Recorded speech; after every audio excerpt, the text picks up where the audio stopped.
Good evening, bonsoir et bienvenue à ce café littéraire, cette rencontre avec Madame Hélène Cixous. Cette rencontre fait partie des nombreuses surprises que nous offre le Théâtre du Soleil et Ariane Mnouchkine à l'occasion de leur présence ici à Pondichéry. Je tiens avant tout à remercier la troupe du Théâtre du Soleil, à remercier Ariane Mnouchkine de passer du temps à Pondichéry, d'y faire un extraordinaire travail, et puis de drainer dans son sillage, dans son énergie, des gens de la qualité de Jean-Jacques Lemaître, dont vous avez entendu la musique un petit peu plus tôt, de Maurice Durosier, qui a fait un magnifique spectacle à l'Alliance, et ce soir, d'Hélène Cixous, qui nous fait le bonheur et l'honneur d'être présente parmi nous à l'Alliance française. Merci, merci Ariane, merci le Théâtre du Soleil, merci Hélène Cixous. Et merci mille fois à mon compagnon de café littéraire, Nicolas Delot, qui sera là pour poser des questions extrêmement fines sur le travail, l'œuvre d'Hélène Cixous. Avant toute chose, je pense qu'on peut dire que en France, Hélène Cixous est connue du grand public, surtout grâce à l'écriture de ses pièces pour le Théâtre du Soleil.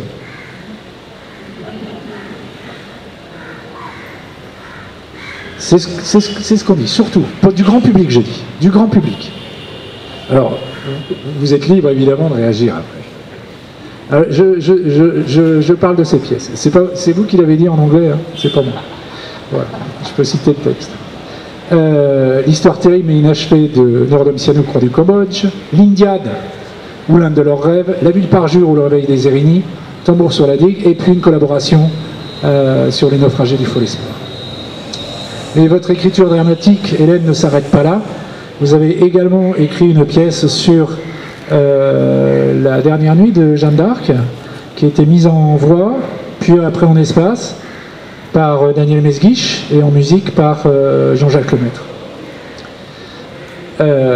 Cette pièce s'intitule Rouen, la 30e nuit de mai 1931, et qui elle aborde d'ailleurs bien d'autres sujets que la dernière nuit de Jeanne d'Arc. La dramaturge est aussi essayiste. Elle a une vingtaine d'essais à son actif, dont le dernier en date, si je ne m'abuse, est celui que j'ai ici, celui qui est ici, Aïe Aïe, le cri de la littérature. Et Hélène Cixous a écrit une quarantaine d'œuvres de fiction, dont en 1969, dedans, qui a obtenu le prix Médicis. Elle appartient comme intellectuelle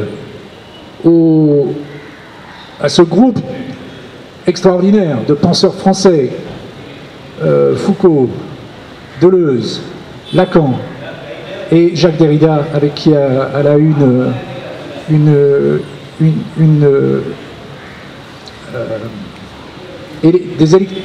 des affinités électives en termes de création.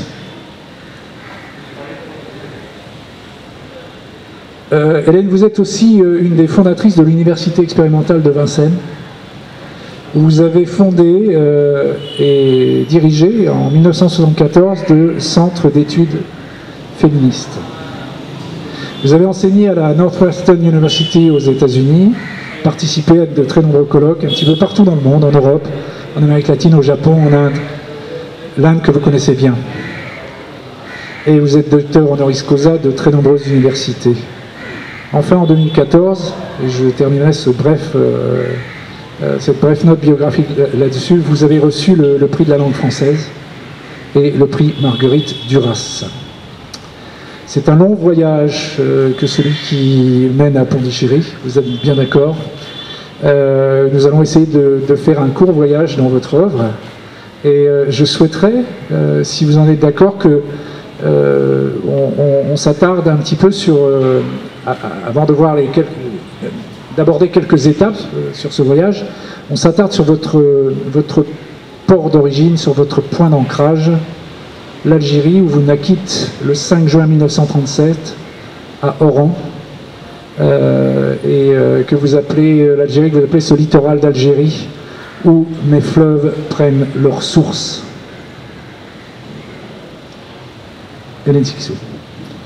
Je me demandais, et évidemment je pouvais me répondre, je me demandais pourquoi Olivier avait choisi l'Algérie parmi les innombrables possibilités d'entrer dans un monde de création assez engagé. Et bien sûr, je peux répondre, c'est j'y suis né. C'est une grande question parce que appartient-on à un pays où on est né, ou bien est-ce que de ce pays on reçoit un ordre de départ?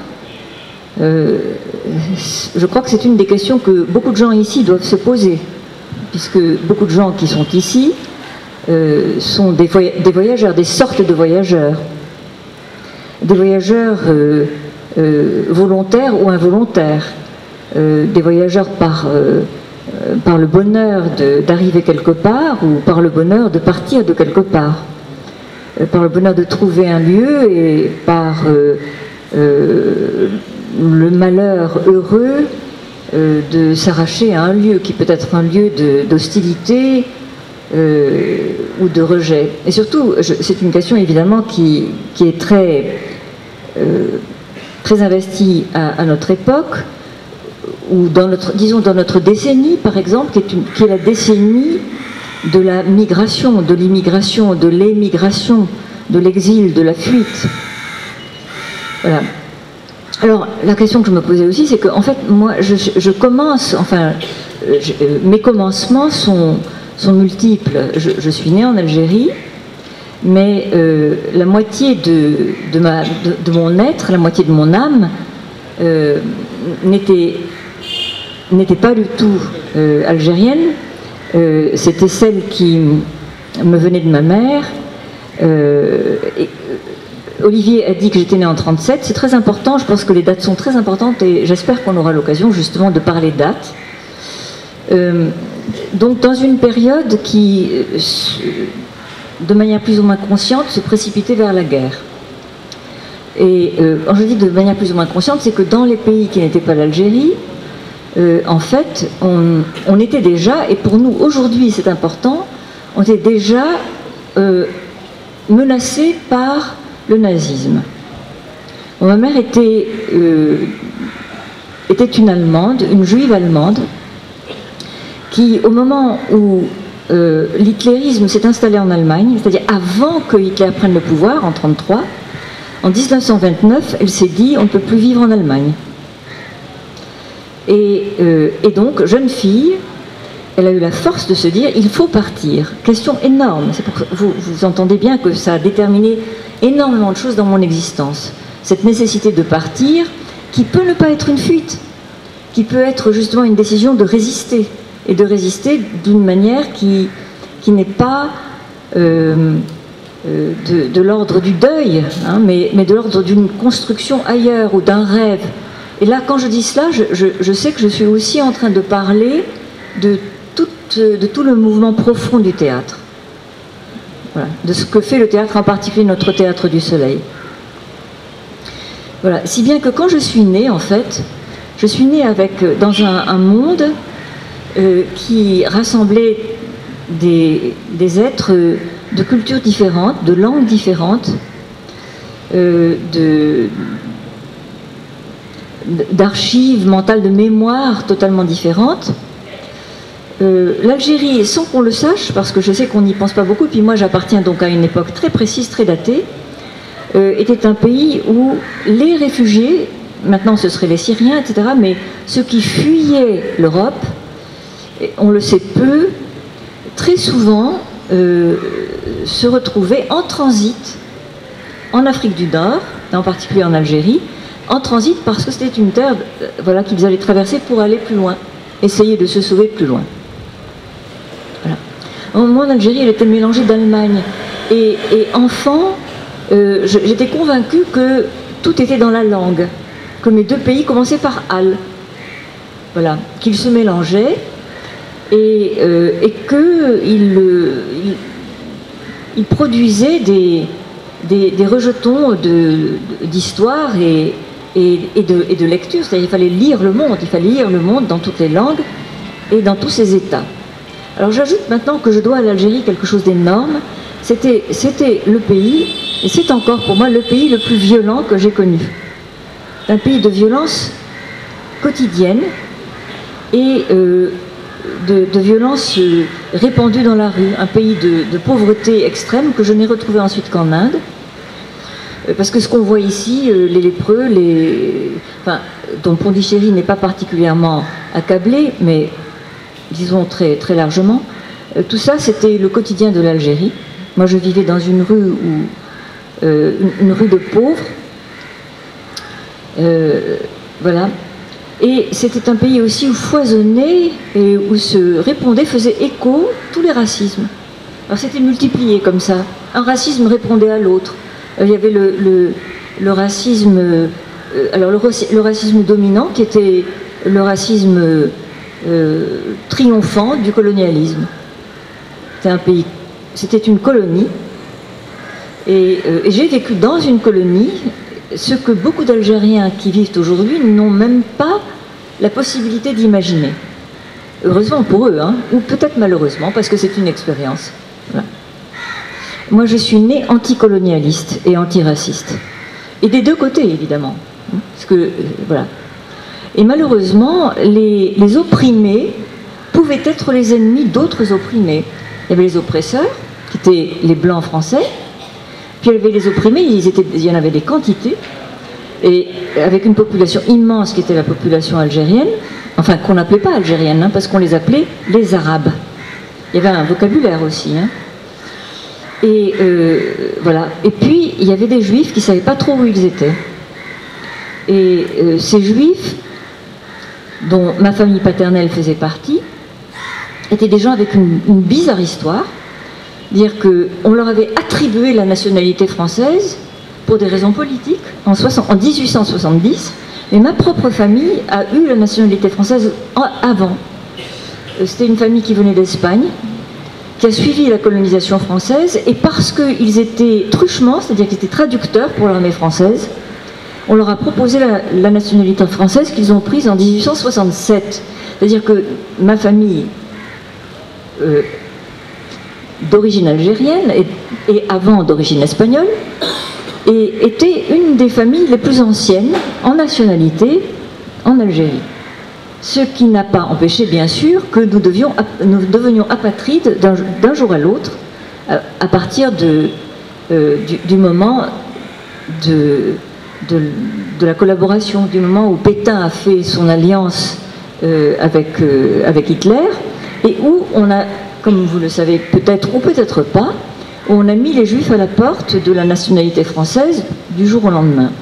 Moi, j'ai donc connu dans mon existence une période où j'étais sans nationalité. J'étais petite, mais mon père, qui était médecin-lieutenant, a été jeté hors de la nationalité française et bien sûr de la médecine, et moi, je ne pouvais pas aller à l'école, et les lois de Vichy s'appliquaient en Algérie, quasiment comme en France, avec une différence. C'est qu'en Algérie, on n'a pas pu déporter.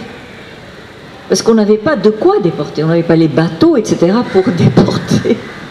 Voilà, une histoire un peu particulière.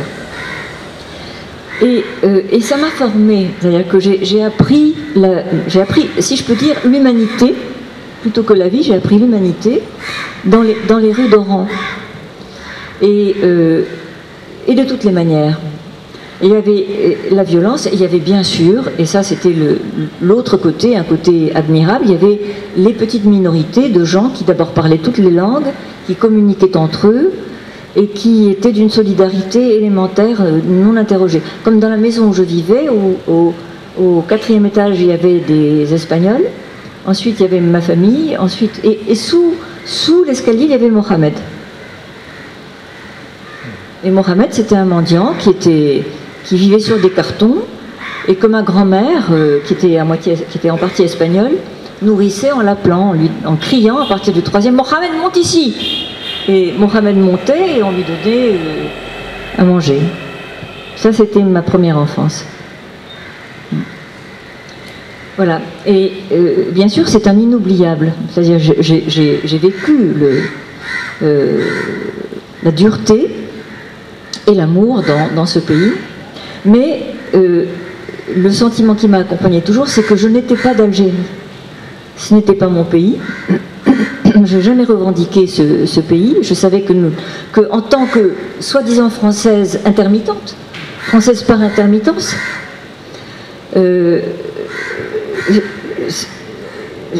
être français, c'était vraiment être occupant. Donc il fallait vraiment partir. Et en même temps, ces occupants étaient des gens jetés dehors. Voilà, ça commence comme ça.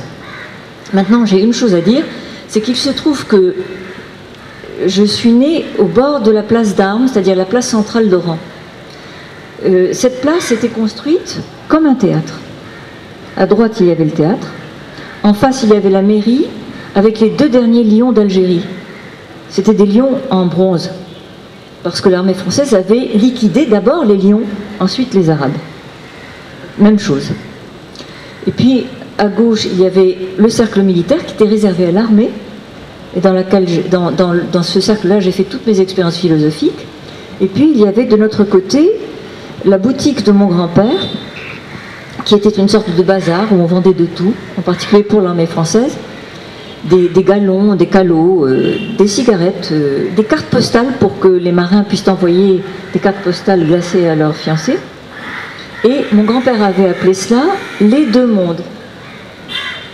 Je n'ai jamais su ce que c'était que les 2 mondes. Est-ce que c'était l'Afrique et l'Europe? Est-ce que c'était l'Algérie ou est-ce que c'était les pauvres et les riches? Bon, voilà. Merci pour ce récit poignant. Je voudrais maintenant sauter plusieurs années et parler de ce qui nous rapproche, vous et moi, à savoir l'anglais, l'anglicisme, le fait d'être angliciste, et tout particulièrement l'œuvre de l'écrivain irlandais James Joyce, auquel vous avez consacré votre thèse d'État. Et si je ne m'abuse, c'est une thèse qui portait sur l'exil de James Joyce. Oui. Ça aussi, c'est une histoire. Mais quand on est très jeune, au fond, on ne sait pas ce qui nous détermine. Quand j'ai décidé de faire une thèse, mais en vérité, c'était parce que depuis toujours, je n'ai pas décidé, mais j'ai été décidée par le destin. C'est-à-dire que je voulais vivre en littérature. Je ne voulais pas vivre en Algérie, en France, aucun rapport. En Allemagne, terminé, etc. Donc je me suis dit, il y a un pays où tout le monde peut vivre, c'est la littérature. Enfin, c'est l'art. Pour moi, c'était la littérature, ça aurait pu être la peinture ou la musique, disons l'art. Et comment pouvait-on vivre en littérature? On ne peut pas vivre de littérature ou en littérature. Il faut avoir de quoi survivre. Alors je me disais, donc naturellement, il faut être enseignant. Mais c'est un prétexte pour se glisser en littérature. Et donc, c'est ainsi que j'ai fait des études de telle manière que je suis arrivée très rapidement à faire une thèse. J'avais 22 ans. Et à ce moment-là, je me suis dit, en France, c'était très lourd de faire une thèse. Ça prenait 10 ans, au moins. Je me suis dit, je ne vais pas vivre 10 ans avec quelqu'un que je méprise, que je déteste, qui n'est pas immense, qui n'est pas un monde. Alors, qu'est-ce qu'il y a comme monde? Shakespeare.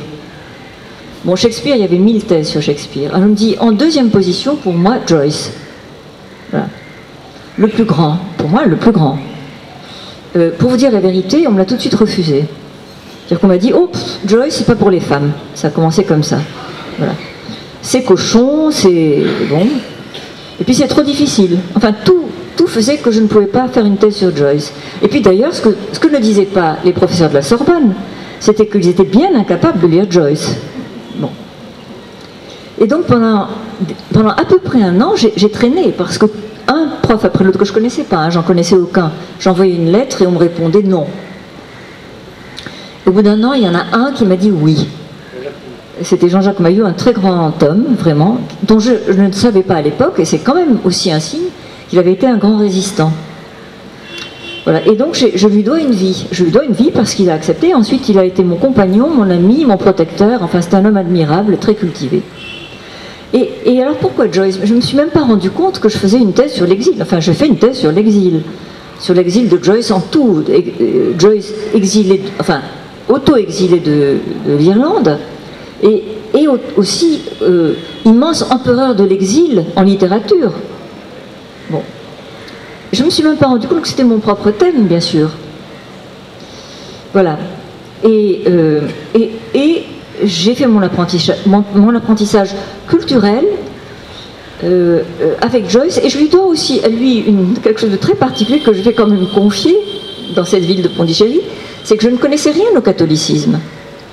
C'est lui qui m'a initiée.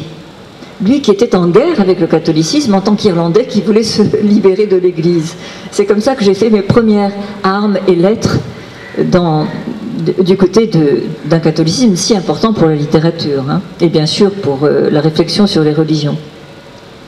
Voilà. Et alors, pour enchaîner, je ne me suis pas non plus rendu compte, et pourtant à ce moment-là c'était très présent, que je touchais à ce thème clé pour beaucoup de gens, hein, ce n'est pas seulement le mien, et pour moi en particulier, qui était la condition d'exil qui n'est pas nécessairement négative, hein, qui est au contraire très souvent positive, et qui était comme l'indice dans un très grand nombre de situations et d'engagements.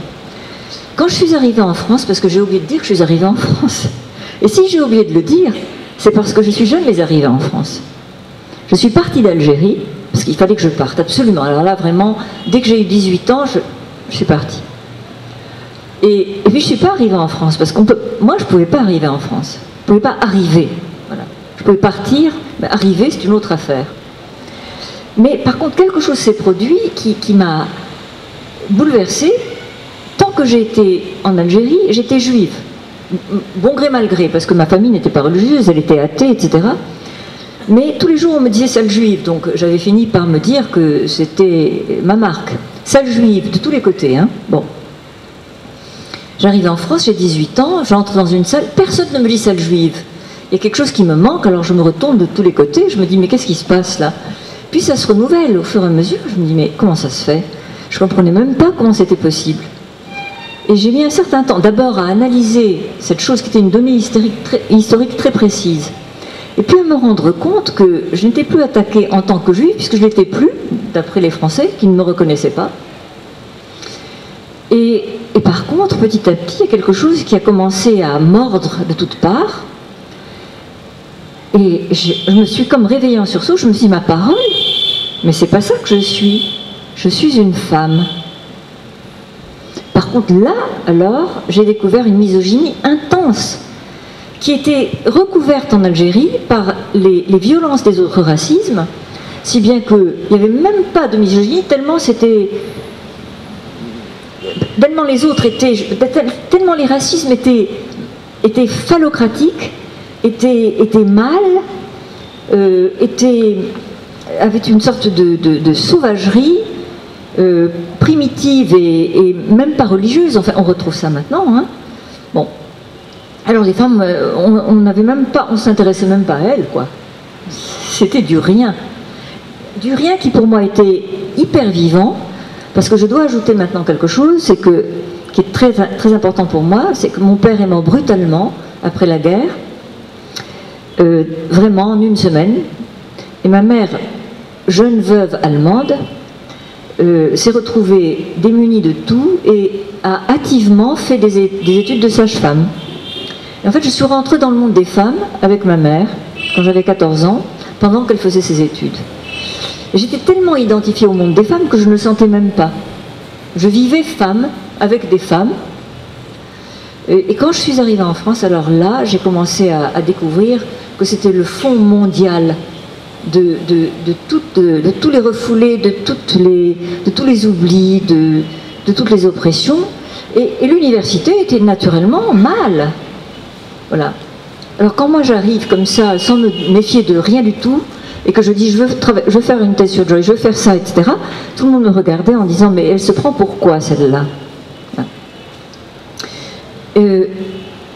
Donc je rends hommage à mes quelques patrons qui étaient assez vieux pour être au-delà de la misogynie, assez cultivés, assez nobles, pour avoir fait que, malgré la misogynie qui est toujours là, partout, et qui est dominante à l'université, j'ai pu faire un chemin très rapide et me retrouver, premièrement fondant l'université de Paris, qui était une université expérimentale, et y aussi inscrivant le premier centre de recherche concernant les différences sexuelles en France et en Europe. Justement, une question que je voulais vous poser, puisque vous avez aussi une grande connaissance des universités américaines. Et est-ce qu'en France, à l'université, donc à partir de, disons, des années 70, jusqu'à présent, il est plus facile, plus difficile, aussi difficile d'imposer des études féministes? C'est très difficile. So now maybe I shall say it in English. No worries. Feel free. So Olivier asked whether it's still as difficult today to introduce something like feminist studies or women's studies, etc. in France, as it was 30 years ago or 40 years ago. So I just told him that it's just the same. I mean, it's different in its aspects, but it's as difficult. It's still, you know, this, for instance, last year, the center that I inaugurated and that has produced, but that was the only one, that remained the only one in France, as long as I taught at Paris University. This center was never officially, I mean, it was of course legal. It never was recognized at the level of the ministry. My own, I mean, all the people who did doctorates inside the center, which was allowed by my university, that was not national. So it had to be recorded in literature or history, or never as the subject itself, never, and it's still the same. And then after I retired from the university, although I go on lecturing because I belong to the Collège de Philosophie, I still belong to the Philosophical College in Paris, there was a successor, actually, although I shouldn't say it, but I say it, it's my own daughter, who is a very, very bright scholar. So now she heads all the gender studies in France. And last year, politically, the whole nation started attacking the idea of genre. It became something that was taboo, you know, and there were attacks from the extreme right on the idea, the concept, the possibility of thinking about genres, gender, sexual differences, etc. I mean, and there were huge demonstrations in Paris and everywhere in France against that, against even the philosophy of it.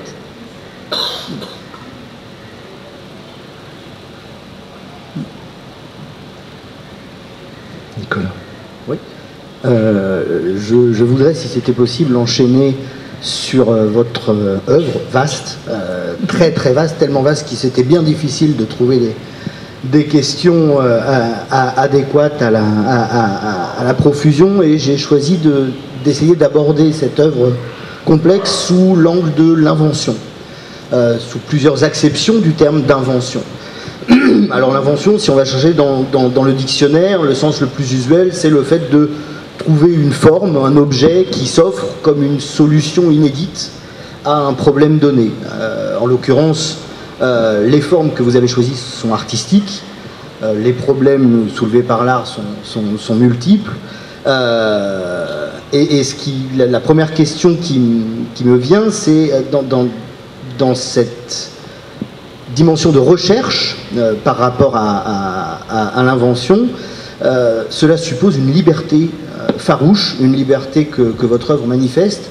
Alors peut-être que quand on est aujourd'hui très reconnu, il est plus facile d'être libre, ce qui n'est pas sûr, mais de toute manière, elle est libre de toujours, cette œuvre. Et je voudrais savoir comment se construit et comment se préserve cette liberté au moment de l'invention.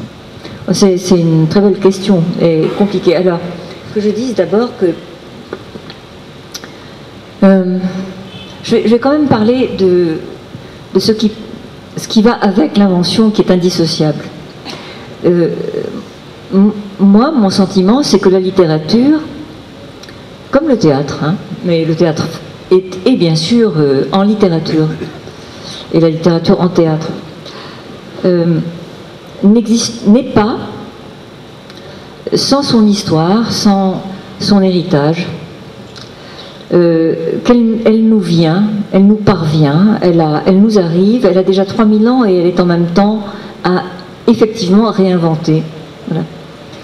Je crois, et je pense que j'insiste beaucoup sur cette relation parce qu'aujourd'hui, on publie des centaines de livres. À chaque rentrée, il y a 800 livres qui sont publiés en France, par exemple. Et ce sont des livres qui ont, pour la plupart, une sorte je dirais, de naïveté charmante. C'est-à-dire qui se disent, moi je m'écris aujourd'hui, ce que d'ailleurs l'époque encourage, des livres qui n'ont rien lu, qui n'ont pas de mémoire, qui n'ont pas de langue, qui ne sont pas irrigués, qui ne transmettent pas l'immense... Parce que la France, si elle a un trésor, c'est pas le pétrole, c'est pas la banque, bon. Ce sont les arts, et en particulier la littérature. La France est un pays à littérature, c'est-à-dire à texte et à langue. Il y a peu de pays comme ça dans le monde, et ça, il faut pouvoir le dire. De même que la France est un pays qui a ce trésor-là, ce trésor lui vient des grandes littératures mondiales, parmi lesquelles, justement, les grandes épopées dont nous sommes les héritiers. Alors je dirais Homère, et tout ce qui vient d'Homère, qui est immense, le Mahabharata, bien sûr, et tout ce qui en vient, la Bible, et tout ça, ce sont des épopées qui se répondent d'ailleurs dans toutes ces œuvres immenses. On retrouve les mêmes questionnements et les mêmes héros, les mêmes personnages qui circulent. Ce sont les fantômes de l'humanité qui sont toujours là, qui reviennent et qui se réincarnent. Et ne pas, enfin, faire comme s'ils n'avaient jamais existé et être une littérature de 2014, c'est être une littérature morte. Bon. Donc pour moi, le premier principe, c'est ça, c'est d'avoir reçu, d'avoir vécu ces grands textes, et ensuite d'entendre ce qu'ils nous poussent à découvrir de leur propre descendance aujourd'hui et demain. Et cela, et pour cela, alors, et il faut ce que vous remarquiez tout à l'heure, c'est-à-dire que on ne peut pas répéter. Ariane disait là, tout récemment en répétition qu'il ne faut pas refaire Roméo et Juliette 2016, parce que non. Mais par contre, depuis Roméo et Juliette, on peut recevoir comme ça une poussée extraordinaire. Il n'y a pas que Roméo et Juliette, il y a beaucoup de Roméo et Juliette dans d'autres cultures, évidemment. Et donc, l'art, c'est toujours une invention, une réinvention qui n'oublie rien, qui reçoit des énergies, qui entend des voix, qui réinscrit des notes, comme pour la musique. Et comme pour Picasso, si vous voulez, c'est prendre des images qui existent et puis faire qu'elles réapparaissent tout autre, absolument tout autre. Pour ça, il faut une grande liberté, il faut une grande force. Cette force, c'est de ne pas regarder en arrière, mais en étant propulsé comme ça vers le futur, d'apercevoir quelque chose qu'on n'a encore jamais vu, mais qu'on reconnaît. Alors, cette liberté, à mon avis, c'est quelque chose qui est accordé. Je ne crois pas qu'on puisse... On peut la dégager si elle est emprisonnée, mais moi je pense plutôt qu'elle est accordée. Que ça c'est une chance qu'il ne faut pas rater. Parce qu'elle est offerte parfois, puis on n'ose pas la prendre. Alors, et pourquoi on n'ose pas la prendre? Parce que toute la société ordinaire va vous dire attention, qu'est-ce que tu fais là? Mais c'est quoi ça? Et quelle langue tu parles? Moi, on m'a toujours dit ça. Pendant les 15 premières années de ce que j'écris, on me disait mais c'est quoi ça? Moi je disais c'est l'autre français, c'est le français qui parle une autre langue, qui s'altère, voilà, qui s'étrange. Pas du français ça, mais qu'est-ce que c'est le français? Le français de journal? Non. Non. La littérature, c'est justement les innombrables inventions d'autres langues. Il y a le Rimbaud, il y a le Flaubert, il y a le Proust. Ce sont des langues différentes. Il faut les inventer chaque fois. Et pour ça, justement, il faut recevoir et s'en aller. Mais il est vrai que la censure est là, hein, elle est tout le temps là. Alors, il y a les journalistes, il y a l'académie. Enfin, c'est innombrable tous les gens qui vous disent mais où tu vas, qu'est-ce que tu racontes? Il faut évidemment pas les écouter, hein. C'est comme les fausses sirènes pour Ulysse. Il faut y aller, hop, plus loin. Voilà. Bon, ça, je pense que ce mouvement de libération permanente, il m'a été donné peut-être par l'Algérie et l'Allemagne, par cette combinaison folle qui a présidé à mes commencements, et où déjà le français ne me faisait pas obéir, mais me faisait rêver, parce qu'il écoutait déjà ce que disait l'allemand dans la maison, et inversement. Et l'arabe, et l'espagnol. C'est-à-dire que la langue doit rester, elle doit retrouver son étrangeté, elle doit redevenir étrangère. Merci beaucoup. Vous êtes allé tellement vite que du coup ma deuxième question, n'a plus lieu d'être. C'était le deuxième sens de l'invention, à savoir, on dit qu'un inventeur ou qu'un archéologue invente un trésor, qu'il le découvre, qu'il le défouille. Donc ça répond à cette question-là. Mais du coup, je vais remplacer celle-ci par une autre petite. Deleuze et Guattari ont écrit un ouvrage fameux autour de ce qu'ils appelaient pour une littérature mineure, en étudiant Kafka. Est-ce que vous avez eu la sensation d'écrire, comme il le disait, en pays dominé, c'est-à-dire d'avoir ce rapport à la langue que confère une situation d'étrangeté? Et cette liberté qui va avec, du coup. J'ai eu la sensation d'écrire en littérature. C'est-à-dire que mon pays, comme je l'ai dit, mais je crois que pour Kafka c'était pareil, hein. Je pense que c'est quelqu'un qui, d'abord effectivement il avait une langue mineure là où il était, c'est-à-dire à Prague, mais c'était en même temps un grand habitant de l'allemand, c'est-à-dire qu'il connaissait parfaitement bien la littérature. Et donc non, j'ai toujours pensé que j'avais eu la chance de comprendre que si j'étais en exil comme ça dans les pays, dans les nationalités, que si j'offrais une résistance farouche au nationalisme, au pluriel, par contre la littérature était un pays où on pouvait aller sans visa. Et donc j'ai toujours su que j'étais minoritaire, alors ça tout à fait. Mais que peut-être que mes contemporains étaient des gens qui avaient vécu il y a 500 ans, 400 ans, Shakespeare, ou 3000 ans, Échille. Ça ne m'a jamais gêné, ça. On est seul, hein, on est très seul, mais il y en a d'autres qui ont été seuls. Et ces innombrables solitudes font que on est très consolé quand même. Merci beaucoup. Et une dernière question concernant cette notion d'invention. L'invention, c'est aussi la forme musicale d'une fugue à deux voix. Et ce qui m'intéresse là-dedans, c'est autant la fugue que les deux voix. Vous avez un long travail, un long rapport avec le Théâtre du Soleil, avec Ariane Mnouchkine, qui va bien au-delà d'une simple collaboration, puisque ça influe sur le mode même d'écriture.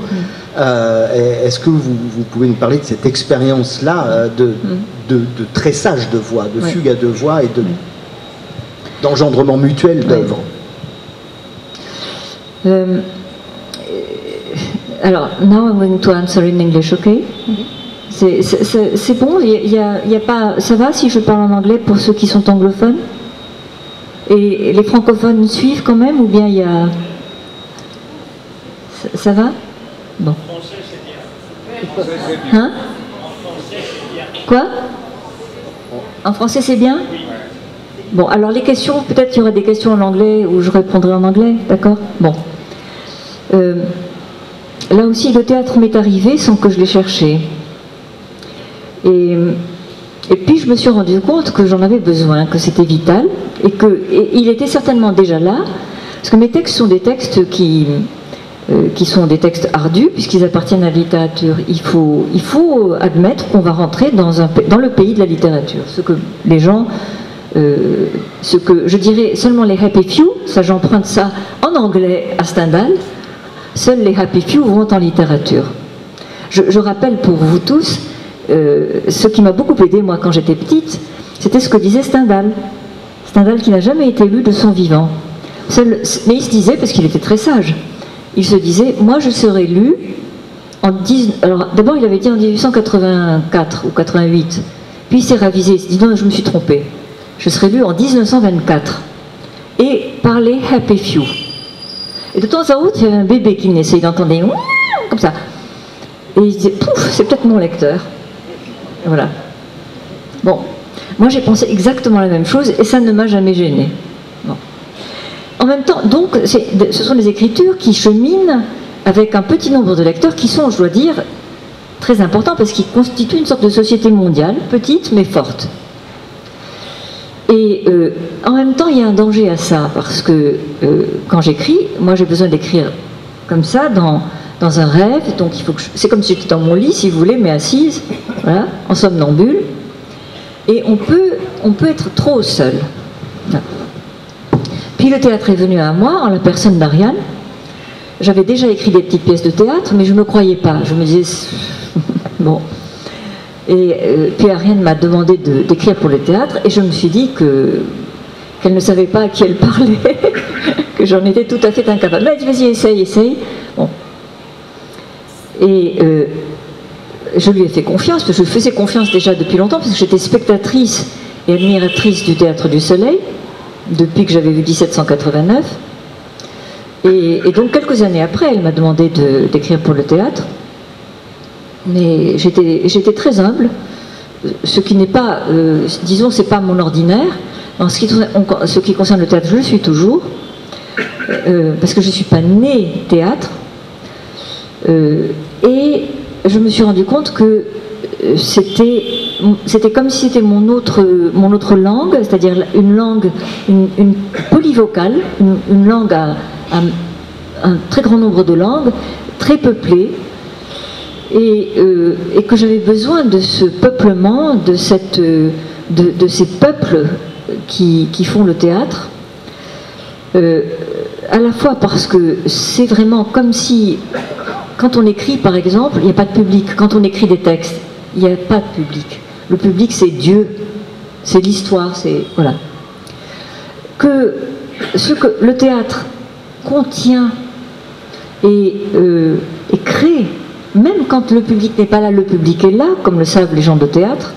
Et d'ailleurs, les gens de théâtre font public les uns pour les autres. Mais en plus, il y a vraiment le public, c'est-à-dire le peuple. Que ça, c'est une des choses les plus belles qui puissent arriver à la littérature. Que le public qui n'est jamais là soit là. Que la réponse qui n'est jamais là, c'est-à-dire 1924, 2024, 3024, c'est maintenant. Ça, c'est ce que le théâtre apporte. Et c'est une noblesse. Et c'est aussi un engagement, c'est une exigence, une responsabilité pressante. Et bien sûr, ce théâtre-là, je croyais, comme ça m'est arrivé plusieurs fois dans ma vie, de croire qu'il y avait deux Joyce, qu'il y avait deux Rimbaud, enfin qu'il y en aurait un autre. Quand j'avais rencontré Derrida, je me disais, oui, il y en a 50, je ne les connais pas encore, mais je rencontrerai d'autres. Et quand je rencontrais le Théâtre du Soleil, je me suis dit, peut-être il y en a un autre. Mais pour vous dire la vérité, il n'y en a pas. Bon, il y en aura plus tard. Hein. Bon, en tout cas, sur cette terre et à mon époque, il n'y en a qu'un. Et je me suis dit, c'est curieux, je ne m'attendais pas à être exilée en littérature et sauvée par une arche extraordinaire, voilà, pouvoir arriver sur une île continent qui était le Théâtre du Soleil. Et bien sûr que là, alors, on change totalement de rapport et de perspective, parce que l'écriture devient un personnage parmi beaucoup d'autres. Elle a une place particulière, qui est la place du scribe, et elle entre dans ce qui probablement arrivait à Homère, etc. C'est-à-dire, elle entend d'autres voix, et elle se met en rapport, elle devient aussi réponse. Elle reprend, elle écoute. C'est un autre monde. Même si, évidemment, on passe de l'un à l'autre aisément et sans perte. C'est une autre scène. Maintenant, je ne peux plus vivre sans ça. Et en même temps, ce sont des économies différentes. Par exemple, au théâtre, quand on travaille, mais ça, il faudra peut-être en reparler, l'économie du travail est tout autre, le rythme du travail est tout autre que celui que l'on a quand on écrit un texte seul, avec simplement le papier, parce que moi j'écris sur du papier, je suis artisanale. Voilà. Et maintenant, je n'imagine plus, bien sûr, d'être sans théâtre. Heureusement, c'est arrivé assez tôt dans ma vie encore. Parce que... Voilà. Merci beaucoup. Il me reste une 60aine de questions, mais je crois qu'il y a beaucoup de gens qui souhaiteraient en poser aussi. Commencez par toi, peut-être. Je vais en poser une dernière en lien avec ce que vous venez de dire, Hélène. Le rapport du théâtre, de l'écriture théâtrale avec l'histoire, la politique. Et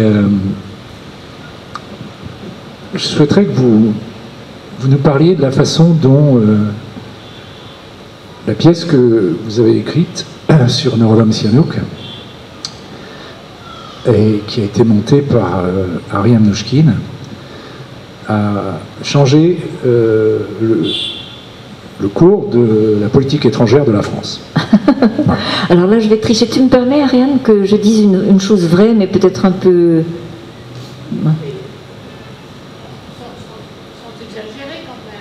Sans exagérer. Ça fait rien. Si j'exagère, ensuite on rabote. Non, mais ça...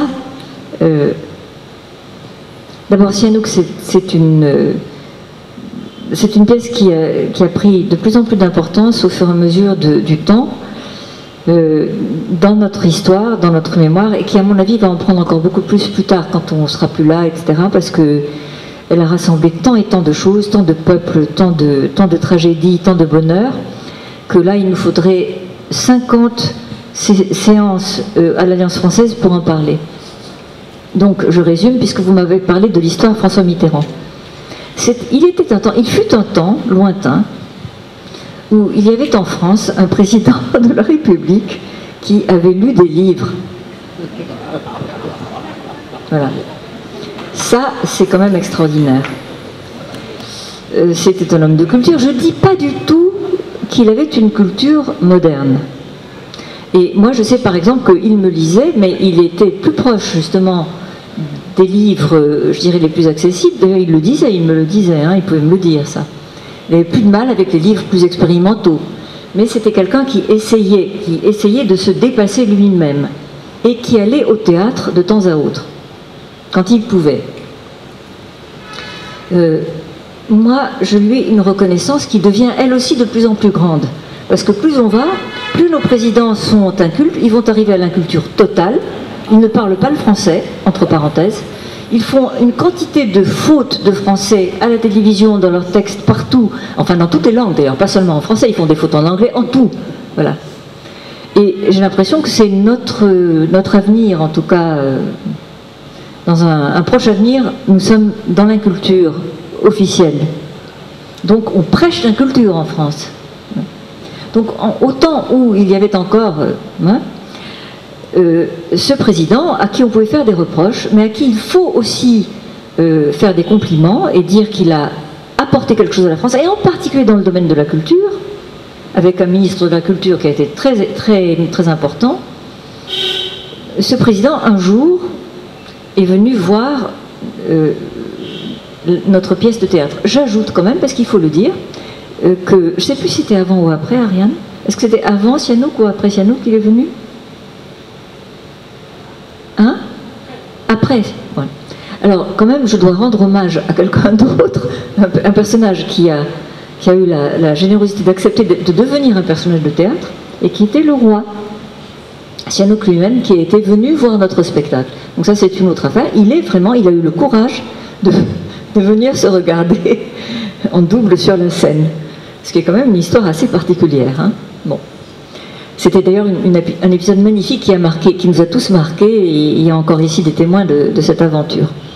Bon, donc, par contre, quand le président de la République française est venu voir le spectacle, je dirais qu'il a eu aussi la force et la curiosité. C'est un homme curieux. Je crois qu'il avait l'intention de venir voir la première partie. C'était un spectacle en deux parties.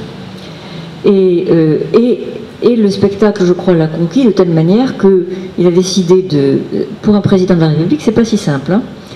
Il n'est pas venu seul non plus. Il était venu avec un ministre pour lequel j'ai toujours de l'estime, qui était Badinter, et d'autres.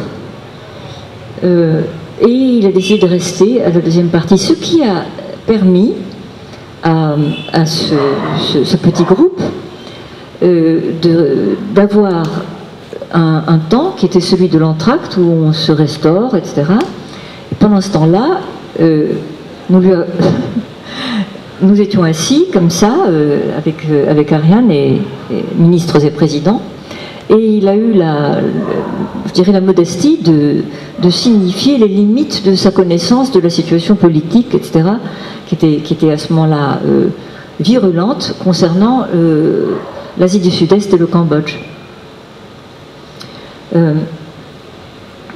Alors on en a profité. C'est-à-dire qu'on s'est mis à lui expliquer, à lui faire part d'un savoir, d'abord que nous avions acquis, hein, parce que en travaillant à la fois sur le terrain et avec les spécialistes du Cambodge qui, en France, étaient très, très experts et très généreux avec nous. Et donc, on lui a communiqué le plus vite possible le maximum d'éléments pour l'éclairer, et je pense peut-être pour le pousser un petit peu, parce que la France était totalement fermée à la situation cambodgienne réelle, dans la douleur la plus extrême, avait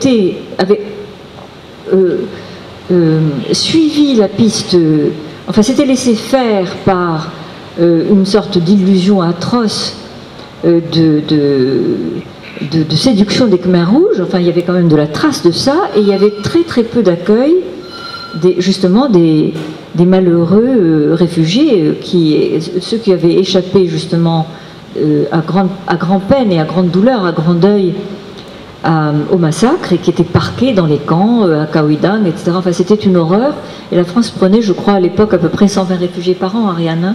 Enfin, c'était très très peu. Et donc, je pense qu'on a été écouté assez pour que l'ouverture soit un peu élargie, et pour que quand même la position de la France à l'ONU en ce qui concerne le Cambodge, etc., tout ça soit un peu infléchi. Je dis ça modestement, mais peut-être que ça a été plus loin que ça, je n'en sais rien. En tout cas, ça n'a pas été inentendu ni rejeté. Au contraire, ça a été assez accueilli. J'ai exagéré, Ariane? Peut-être j'ai exagéré en dessous. T'es d'accord ou pas?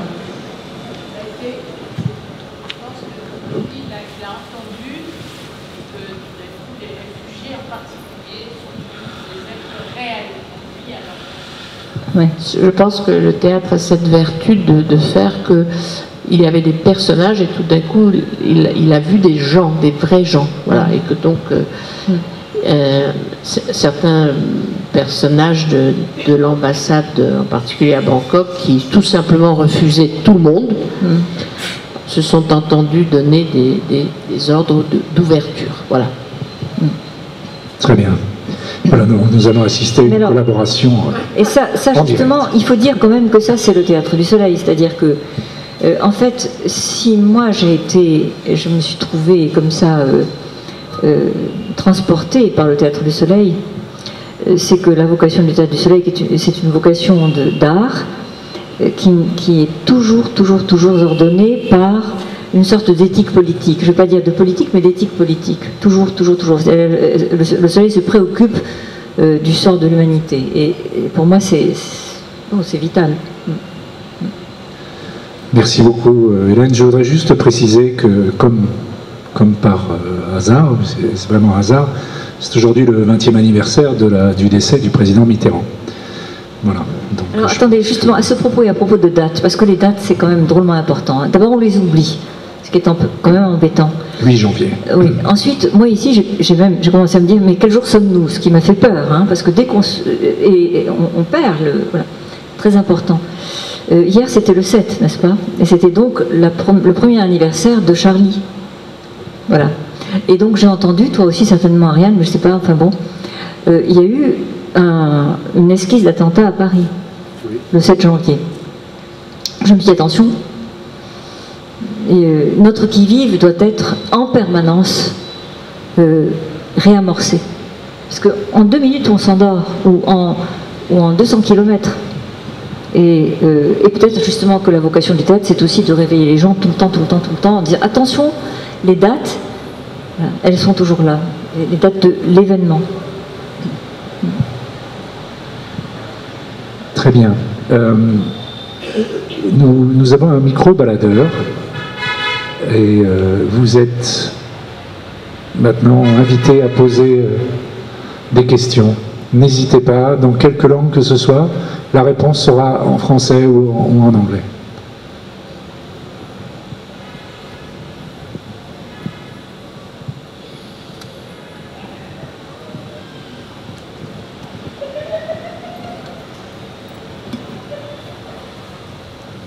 Bonsoir.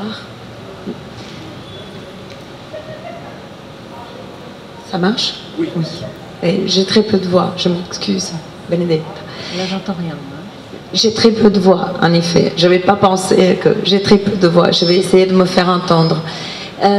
J'aurais voulu solliciter quelques mots de plus concernant des différentes régions de ce continent littérature que vous avez traversé.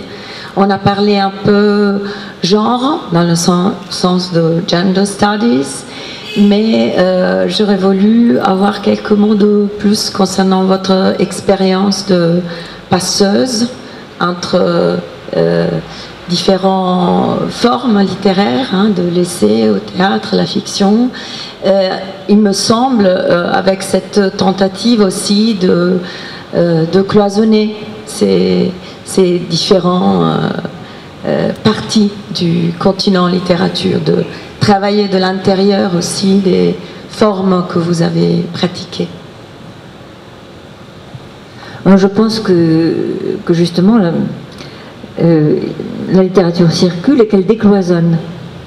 De même qu'elle accueille, il y a une hospitalité de la littérature. C'est-à-dire que quand les grands écrivains français accueillent dans leurs textes, sans qu'on le sache parfois, hein, d'innombrables autres écrivains, autres œuvres, autres références, etc. Si vous prenez par exemple, c'est très intéressant, si vous prenez un inventaire de ce qui passe dans Proust, il y a la totalité de la littérature française et une grande partie de toutes les autres littératures étrangères.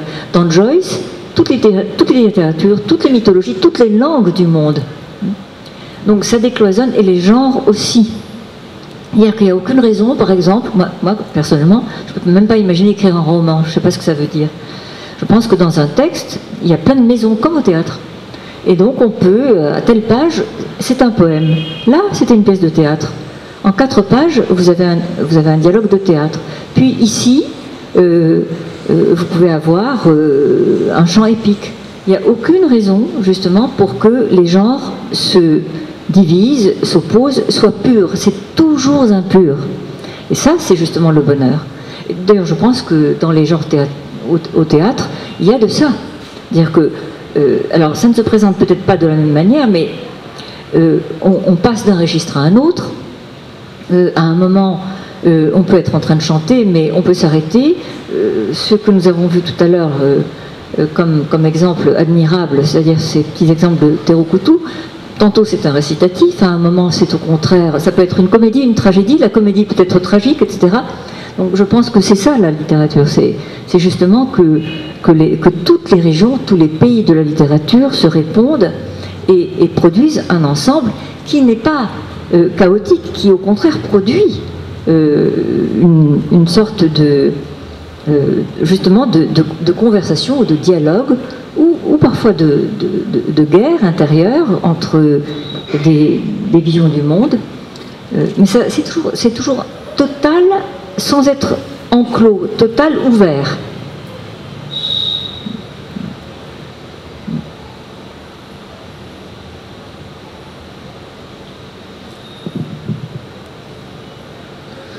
Une autre question ?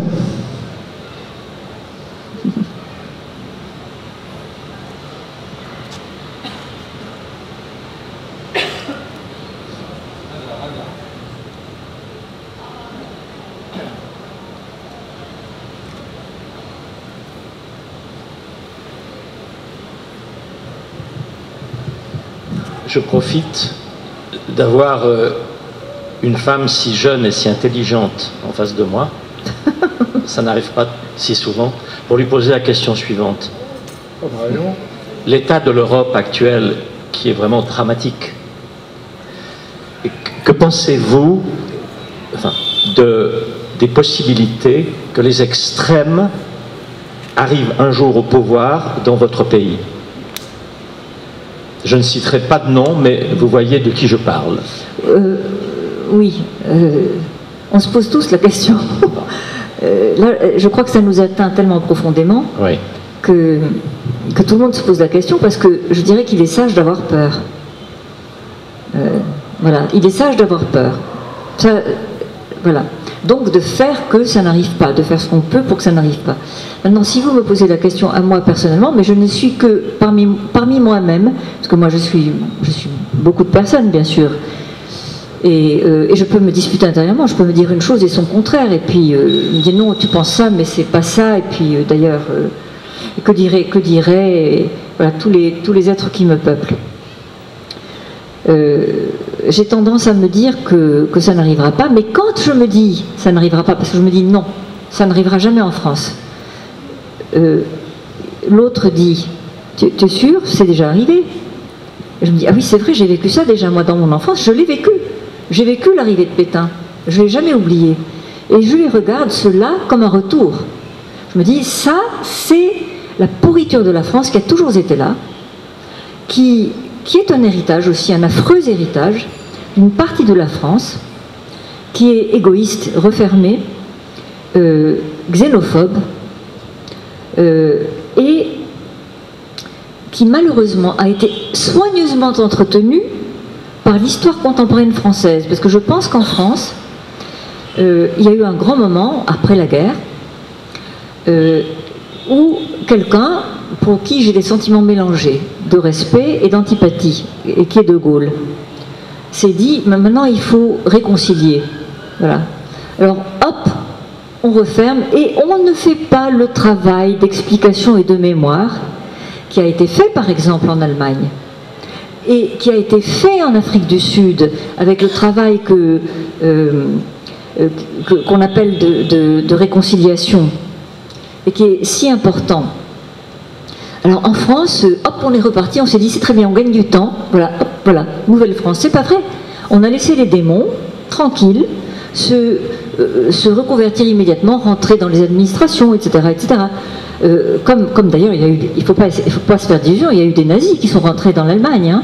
Enfin, il faut dire que l'Allemagne est quotidiennement au travail sur la mémoire, pas la France. Moi, je pense que ça, c'est un gros problème pédagogique, et que ça permet justement le retour qui est toujours menaçant des pires forces. Et là-dessus, il n'y a pas de travail de mémoire, mais les jeunes aussi manquent d'une certaine mémoire et d'un certain apprentissage, si bien que ces signes-là, ils ne les reconnaissent pas. Ça me fait peur. Ça me fait peur. Quand je parle avec des gens plus jeunes que moi, je me dis, ils me racontent des histoires, je me dis, ils n'ont même pas la trace de ce qu'a pu être justement Vichy, le pétainisme, la collaboration, les nazis en France, les camps nazis en France. Bon. Et rien n'empêche que ça se reproduise, sauf nous. C'est-à-dire que nous, on est là pour que ça ne se reproduise pas. Et il y a en France partout, bien sûr, des des regroupements de forces, parmi lesquels moi je dirais que le Théâtre du Soleil est principal, parce qu'il parle, et il parle sans que ce soit du journalisme, mais en faisant justement que ce soit de la métaphore, que ce soit à la fois de la mémoire et de la pensée active. Et voilà. Et encore une fois, je dis, moi j'ai peur, bien sûr. Hein. Et aussi j'ai peur parce que finalement j'accepte le fait que l'histoire se construit avec des imprévisibles. Il y a des coups de théâtre. Il y a des coups de théâtre, et il y a aussi, et c'est une chose à laquelle moi personnellement j'ai toujours ajouté un certain crédit, il y a aussi des personnes.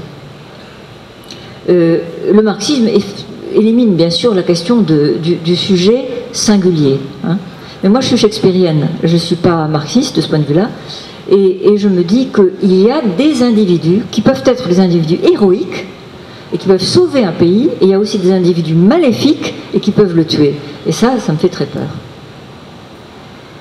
Merci beaucoup.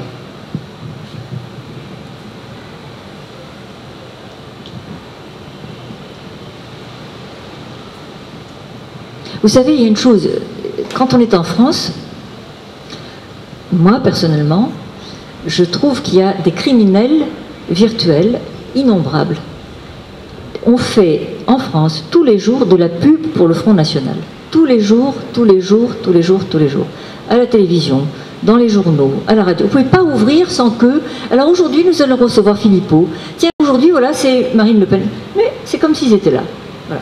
Et ça, je pense qu'il y a une responsabilité colossale des médias en France. Les médias qui sont eux-mêmes téléguidés, etc. Bon, ça, c'est une horreur.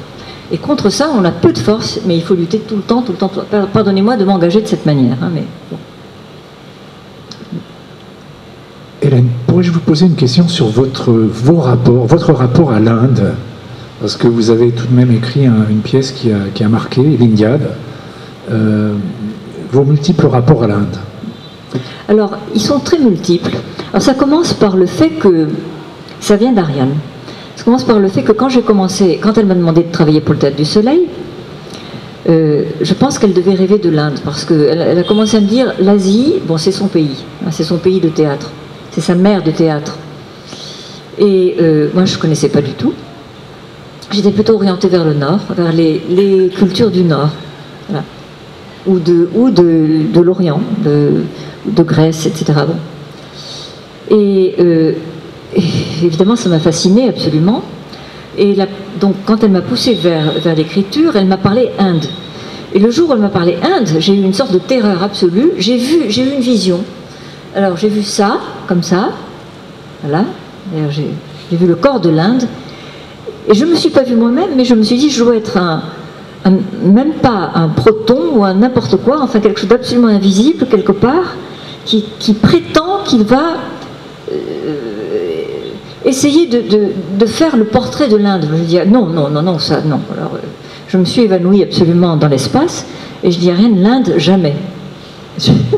Bon.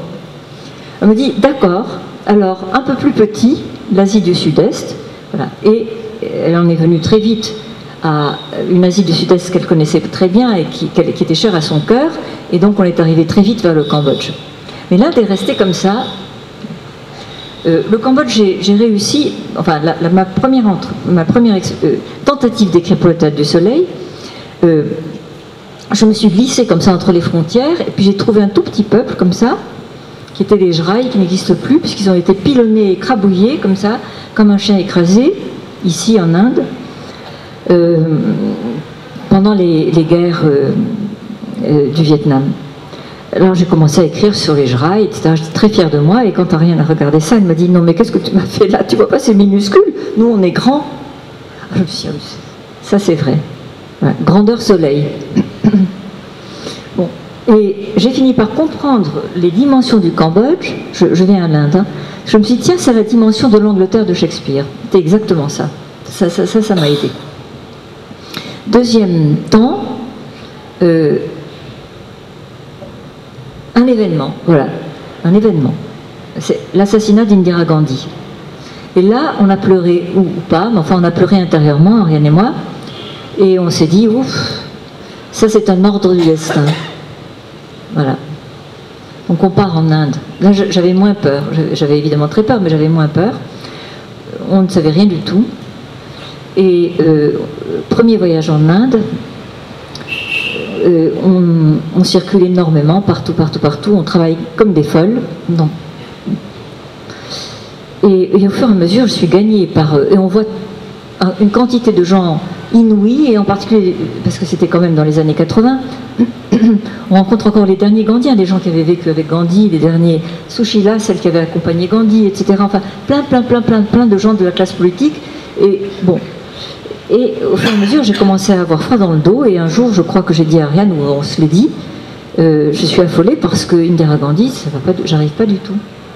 Je me rends compte que d'abord elle est là, parce que elle est là, donc on est en plein réel. Les gens ne l'ont pas du tout oublié, aujourd'hui non plus, hein. Encore aujourd'hui, ils n'ont pas oublié. Et puis c'est pas un personnage que je peux théâtraliser. Parce que si je la théâtralise, on va me dire, mais c'est pas elle, Indira Gandhi. Indira Gandhi, une femme comme ci, comme ça, etc. Enfin bon, tout. Non. Et je me dis, c'est trop tôt pour parler, c'est trop tôt pour faire, trop tôt dans le temps, pour pouvoir prendre Indira Gandhi et en faire un personnage de théâtre. Parce que. Bon. Et puis, je ne l'ai pas non plus adoré, enfin voilà. Je crois que rien non plus, enfin on était assez d'accord. Et là, on a eu un coup d'accablement parce qu'il fallait aussi apporter à manger aux âmes et au corps des comédiens. Et Ariane m'a dit, mais on s'est trompé, c'est que en fait, c'était la génération d'avant qui nous attendait. C'est-à-dire la grande génération. L'époque mythique de la guerre d'indépendance de l'Inde, l'indépendance de l'Inde, la partition, etc. Et on est retourné en Inde, donc à ce moment-là. Et là, il y avait la deuxième chose avec laquelle j'avais beaucoup de mal, c'est que j'avais besoin d'entendre... alors les grands, ça va, on peut entendre, on peut reconstituer, ou imaginer, ou recevoir Nehru, Gandhi, Patel, Maulana Azad, les Pathan, enfin bon, tout ce qu'on... Bon, mais... ou Sarojini Naidu, enfin tous nos grands personnages, et les personnages d'ici. Avec le peuple, j'avais beaucoup plus de mal. Et il a fallu que nous soyons accompagnés par des amis en descendant justement petit à petit toutes les échelles de la société, jusque dans les villages, pour recevoir pour entendre des voix, alors naturellement, en demandant à nos amis de... Moi, je demandais toujours de faire un mot à mot absolu, pas une transposition. Je me disputais avec Rajiv, ne me dites, n'interprète pas, ne me raconte pas ce qu'ils ont dit, fais-moi un mot à mot comme ça. Voilà. Et ça, c'était nos premières expériences en Inde qui ont été ineffaçables. Je pense que ça, enfin pour moi en tout cas, mais je pense que Ariane aussi, bien sûr, c'est devenu une partie de nous. On peut pas, enfin l'Inde ne peut pas, elle est toujours là. Elle a grandi tellement, et puis je me rappelle aussi du sentiment que j'avais, c'est que quand j'étais en Inde, j'ai oublié le monde entier. Je me disais, l'univers n'existe pas. L'univers, c'est l'Inde. De même que les Indiens se disent le Mahabharata, c'est tout. Moi, je me disais, l'Inde, c'est tout. Voilà. Évidemment, après, on revient et on se dit non, l'Inde, ce n'est pas tout. Il y a d'autres Indes. Mais quand même, c'est fondamental. Et c'est tellement beau. C'est peut-être justement parmi les très très grands pays, parmi tous les pays, il y a quelque chose quand même qui est la grâce de l'Inde, c'est que, quelle que soit sa situation, les horreurs, la misère, les catastrophes politiques, les catastrophes physiques, etc., enfin tout, il y a quelque chose qui a été accordé à l'Inde au moment de la création, c'est la beauté tout le temps. Tout le temps, tout le temps, tout le temps. Partout, partout, partout, partout. Et ça, c'est saisissant. Je ne peux pas dire ça des États-Unis, j'adore les États-Unis, j'y vais tout le temps. Alors jamais j'ai pensé ça. Jamais, jamais, jamais. Jamais pensé.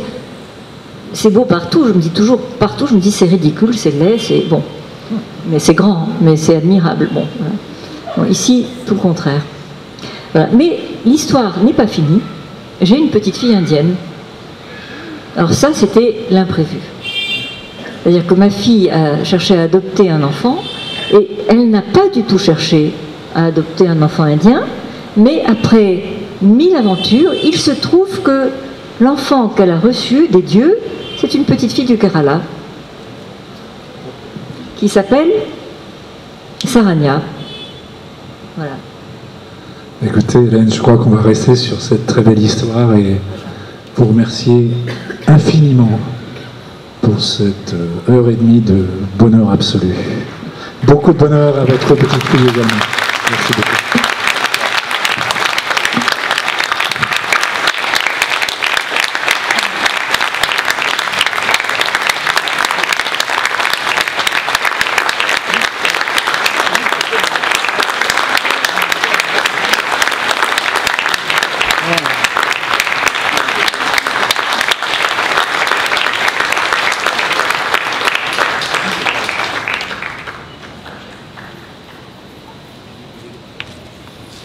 Les livres d'Hélène Sixou sont disponibles à la bibliothèque de l'Alliance française. Donc, devenez membre. Merci.